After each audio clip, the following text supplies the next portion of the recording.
నిజాంపేట మండలంలోని మండల కేంద్రంతో పాటుగా చెలిమిడ, కలవకుంట్ల, నందిగామ గ్రామాలలో వివిధ శాఖల అధికారుల ఆధ్వర్యంలో ప్రజాపాలన గ్రామ సభలు నిర్వహించారు. గ్రామ పంచాయతీ ఆవరణలో తహసీల్దార్ సురేష్ కుమార్ ఆధ్వర్యంలో గ్రామ సభ చేపట్టారు.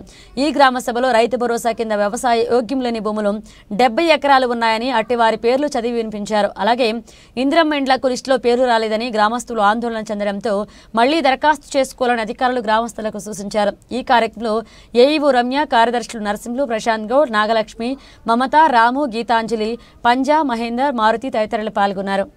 అట్లా ఏం లేదు.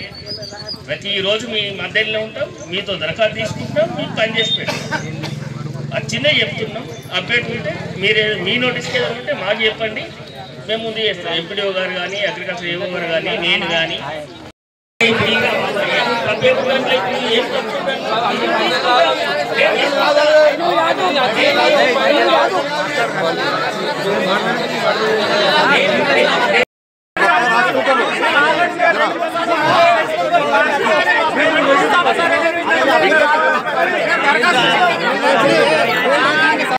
వారి పేరు బండారి స్వాతి, రెడ్డి సరిత, బక్కొల్ల కుమారు, గాండ్ల రాజశేఖరు, మేకల అనుష, గడిల స్వామి, రెడ్డి తిరుపతి, బక్కొల్ల కళ్యాణి, గరుగుల సౌందర్య, షేక్ సఫుల్లా, మహమ్మద్ సాజిద్, షేక్ ఫజుల్లా, ఎండి సంబంధించి గవర్నమెంట్ ఏదైతే డిసైడ్ చేసిందో మాకు పైనుంచి ఏమి వచ్చినాయో అవే చదువుతున్నాము.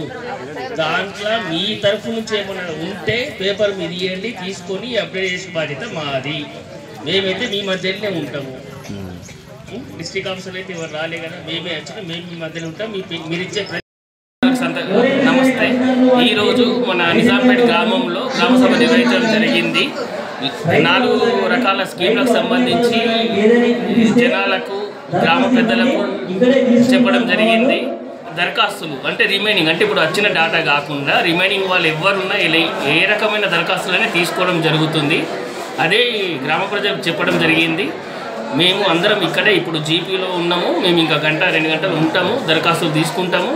అందరికీ ప్రభుత్వము నిర్ధారించిన ప్రకారంగా 4 రకాల స్కీమ్లకు సంబంధించి అందరి అర్హులకు